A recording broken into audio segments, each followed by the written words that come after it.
Okay, so unfortunately I am doing this with my phone right now. I'm paranoid somebody's gonna walk out that door because I don't have any quiet space to really film anymore. My laptop, no, the camera in that thing is awful. I could go get my webcam, but I'm lazy. I have been sick, okay? I have had the worst sinus infection I think I've had in forever. That turned into an ear infection and went down to my throat, and I was really sick. So I'm on a nasty antibiotic right now, which is making me like bleh. So I got some dark circles going on. I don't care. So I wanted to update you guys. I know I did a weird video that I don't have any followers anymore. I made the mistake of not understanding YouTube. So when I deleted like my whole profile and stuff like that and having to start over again, I was like, oh, I should have really thought about that. I should have just continued on with my new stuff instead of deleting my old. So been trying to rebrand myself. I haven't had a lot of time. I've been working and work has exhausted me. Again, I don't have my usual quiet space, but I began to reflect on some things, and it's amazing to see where you've come over the years. So I really wanted to rebrand myself. I wanted to talk more about mental health while maybe editing my photos. I wanted to talk about my writing, which I'm currently doing right now. I have a laptop. I could use my laptop, but I don't know. There's something like organic is maybe the word I'm looking for about writing, like pen to paper. I feel like I'm able to focus more instead of staring at a screen, and I can't delete it. You know what I'm saying? I mean, I could throw it away, but I'm not going to.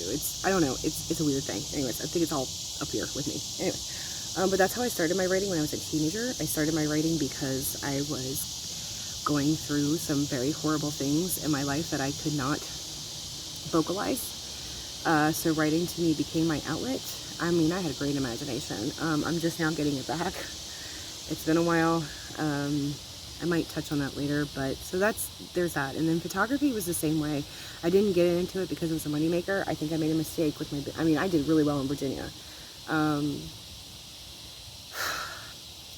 When people started asking me to do like weddings and stuff, I felt like I lost myself. I loved doing creative weddings, weddings that were just fun and authentic. Like I'm trying to think of the word. Just real genuine. They weren't overly done. They weren't overly expensive, and because I had more, it was more about the art for me. It was more about the fun. I'll have to share those sometime. I'm just nervous. YouTube petrifies me. Because I can't, it's a place where you have to have thick skin, and it's not that I don't have thick skin, but when it comes to something that's personal like that for me, I have a hard time dealing with it's not so much criticism. I don't like bullies, and I've seen the way that these communities work, and I think with me trying to move forward and get away from my negative past and my trauma, I don't need somebody digging that up and throwing that in my face, because it's not that I was a bad person, I did bad things, it's just I made bad choices, but based on not properly coping. And I also made bad choices based on the people that I was around, and I have nobody but to blame but myself, or not really blame, but I need to take responsibility for that, because I was still very naive. Even in my 20s, I was extremely, because of my trauma, I had a mind of an 8-year-old. I mean, to an extent, as far as it's hard to explain, but anyways, my thinking wise, and I think I've been trying to find myself. I tried the gaming thing. I did okay, I did well, but I realized my heart wasn't in it, and I was becoming more frustrated and toxic, and I just didn't enjoy it, and you could tell.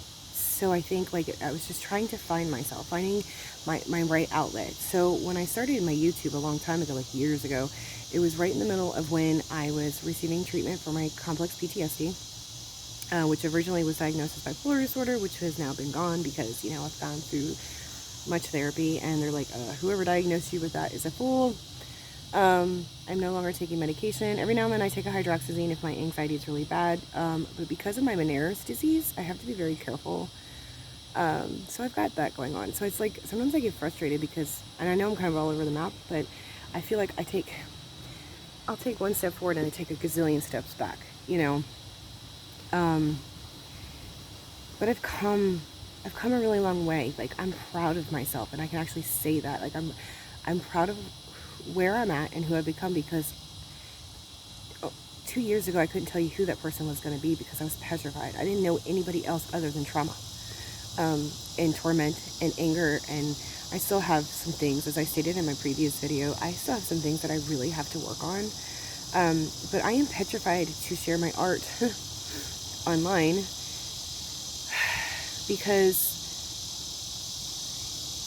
YouTube can be so toxic, because you have trolls, and I guess accepting that they're trolls, and not everybody's going to like my type of photography, and there are always going to be critiques, but it's how you critique. It matters, people. Your tone matters, even in online forums and stuff. Your tone matters. Make sure it comes across clear. Like, you take the time to type it out, you know. I still, I haven't done photography, not like I used to. I used to shoot every single day, and I didn't care what it was. I'd figure it out. I haven't done that in a really long time, because I was working on myself, and the passion was gone. Writing was gone. I felt empty, but at the same time, I felt there was strength, because I was healing. Like, I needed that time to heal, to focus on me. And then suddenly it's starting to come back. Things are good. I've got a job. It's not a job that I wanted, but it's a job. But when I started my YouTube, it was about mental health. And I realized I was still not straight then. I was clinging on to anything that, I don't know. I was still clinging on to unhealthy things. Even talking about atheism, I was being unhealthy about it. And I'm not okay with that. It's not the kind of person that I want to be.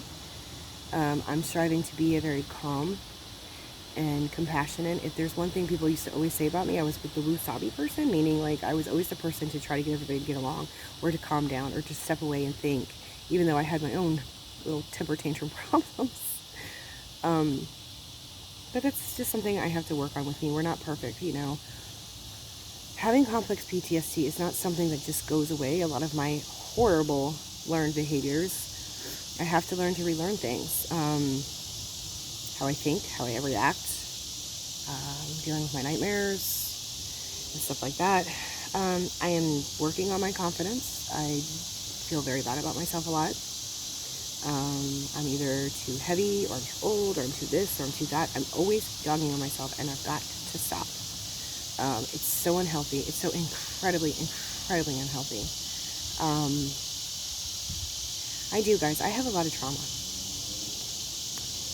I have trauma that started when I was little. And we're not just talking, when I say trauma, people automatically think of abuse, which, yes, that did happen. But I almost fell off a roller coaster. And while I can sit here and somewhat laugh about this, it's still not funny. It's still petrifying. I, to this day, have a panic attack if I even attempt to get on a roller coaster, which now, because of my Meniere's, I can no longer get on a roller coaster. I've had some... So I have no idea where my video decided to stop playing. But anyways, I was talking about how vulnerable of a person I was. I hate technology sometimes, but I don't know. I want to share my life. I think I'm just trying to find myself and a safe place to share, because I want to inspire other people. And I want you to know that it's okay. Like, there's other people that are going through similar things, and I want to be a good listener, and I want to be there, and I want to hear your story, and I want to support you, and I want to show you what a true advocate for mental health is, and not somebody who just says it because they say it, because it's trendy. It's not trendy. You know, it's a serious matter. So hopefully I can splice these together, and we'll see. But yeah, so that's my update.